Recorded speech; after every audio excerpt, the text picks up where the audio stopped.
Aujourd'hui, on va peut-être parler de toi. On va parler des multipotes qui se reconnaissent dans tous les traits de la multipotentialité, sauf dans un seul, qui est celui des multiples passions. Et du coup, ils pensent qu'ils sont pas vraiment multipotes à cause de ça. Alors qu'est-ce qu'il en est vraiment?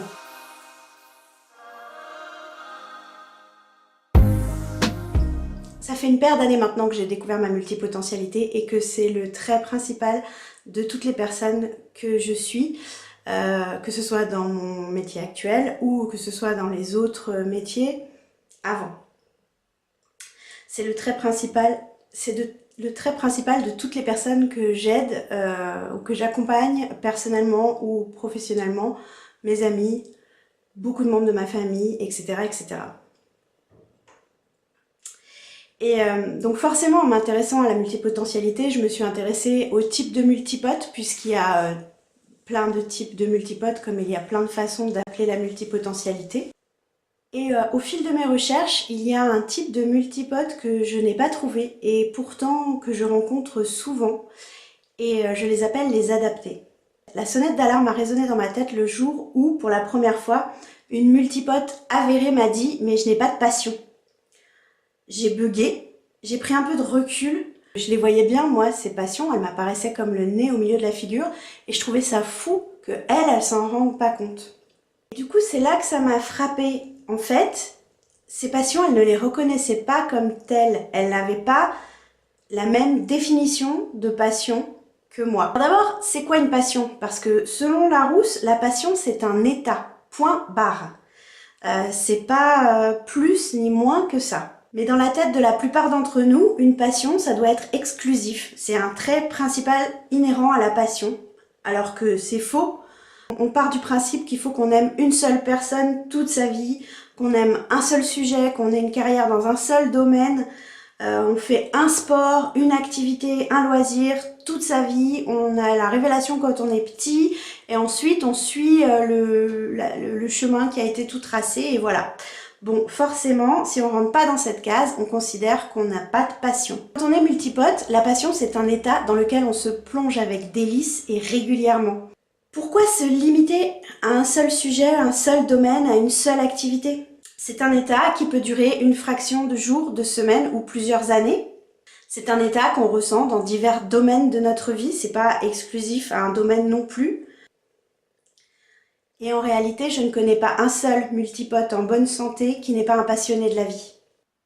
Mais en fait, la pression de la boîte dans laquelle on te range quand tu es petit, ou dans laquelle tu t'es peut-être toi-même rangé pour te conformer aux attentes de ton entourage, le danger c'est que ça peut nous faire renoncer à notre nature profonde. C'est le cas de ceux que j'appelle les adaptés. Ils sont bien rentrés dans une boîte, ils sont bien rentrés dans une case, ils se sont conformés. Ils ont bien souvent étouffé leur curiosité, leur créativité, leur enthousiasme. Et ils s'adonnent le soir et le dimanche à leurs loisirs, à condition que les loisirs rentrent bien dans la case. Ils vivent bien souvent étouffés de culpabilité et de perfectionnisme. Ils sont parfois amers, mais ils sont surtout malheureux. En fait, ils pensent qu'ils ne sont pas créatifs, ou alors seulement dans un seul domaine. Ils pensent qu'ils n'ont pas de passion. Ils pensent qu'ils ne sont pas normaux. Alors ils se quichent dans le moule de leur représentation de la réalité, quitte à racler un petit peu sur les bords. Et bien sûr, un adapté, c'est au fond un multipote qui s'ignore et il va développer des traits de personnalité inhérents au multipote et à un certain type de multipotentialité. Il y aura des adaptés séquentiels, des adaptés cycliques, exactement comme les multipotes. Simplement, ça va être étouffé.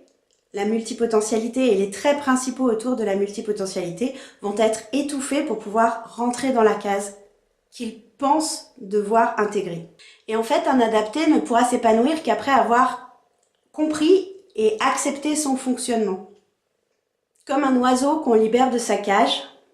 Et c'est pourquoi je pense que l'adaptation, c'est une catégorie entière de la multipotentialité, parce que même si, après avoir accepté et compris leur multipotentialité, ils s'épanouissent dans d'autres types de personnalités multipotes, ils sont tellement nombreux à être étouffés dans cette case des adaptés que je pense qu'il mérite une catégorie entière en fait.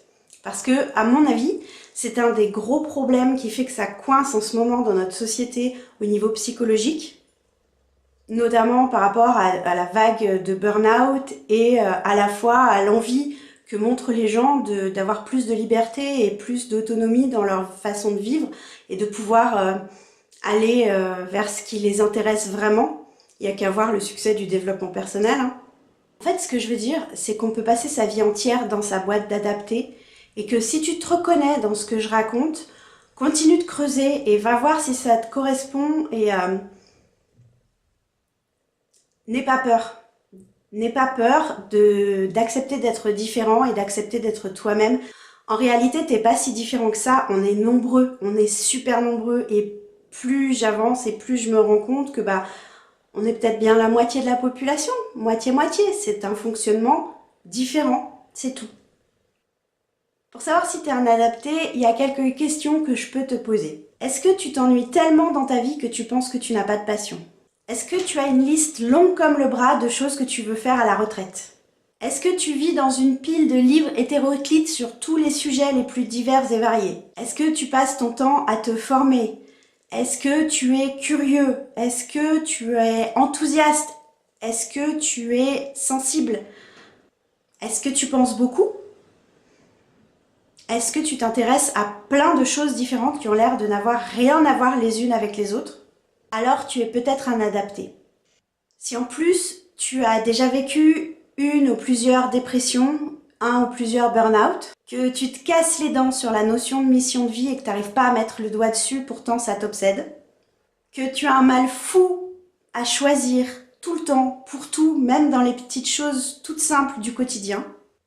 Est-ce que tu adores apprendre, mais que la vie quotidienne ne t'en laisse pas le loisir et que tu penses que tu n'as pas le temps? Dans ces cas-là, pose-toi la question.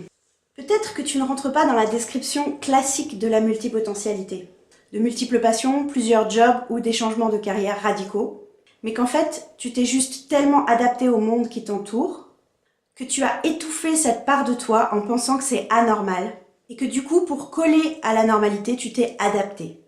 Ta cage, c'est toi qui l'as construite, et du coup, tu peux toi-même ouvrir la porte pour en sortir. Alors comment trouver ce qui te passionne? Commence par faire la liste de tout ce qui t'a intéressé à un moment de ta vie ou que tu as étudié ou pratiqué, même un court moment. Et tu fais toute la liste. Et maintenant, juste souviens-toi de comment tu te sentais dans ces moments-là quand tu étais en train de t'intéresser à ces sujets-là, de tester ces activités-là. Comment tu te sentais? Est-ce que tu te souviens de cette forme d'excitation que tu ressentais et de cette espèce d'obsession qui faisait que tu passais... quand tu t'intéressais à un sujet, tu pouvais te plonger des heures dedans sans jamais te lasser. Alors elle est comment cette liste? Maintenant, souviens-toi de ce que tu as ressenti à chaque fois que tu as rencontré ces sujets par le passé. Tu te souviens de cette excitation que tu pouvais ressentir, de cette obsession en quelque sorte qui te prenait et qui faisait que tu ne pensais plus qu'à ça pendant un certain laps de temps? C'est ça la passion, frère, en fait. C'est pas plus que ça, c'est juste ça. Ça n'a pas à être quelque chose de défini pour toute ta vie. Ça n'a pas à être un sujet qui te passionne complètement dans tous les domaines de ta vie. En fait, la passion, c'est juste l'état que tu ressens quand tu t'intéresses profondément à quelque chose, que ça te touche, que ça te fait vibrer, que tu as quelque chose à faire avec. Et tu peux te retrouver passionné de cuisine pendant 3 semaines et puis passer à autre chose. Ça ne voudra pas dire que tu ne t'es pas passionné pour la cuisine.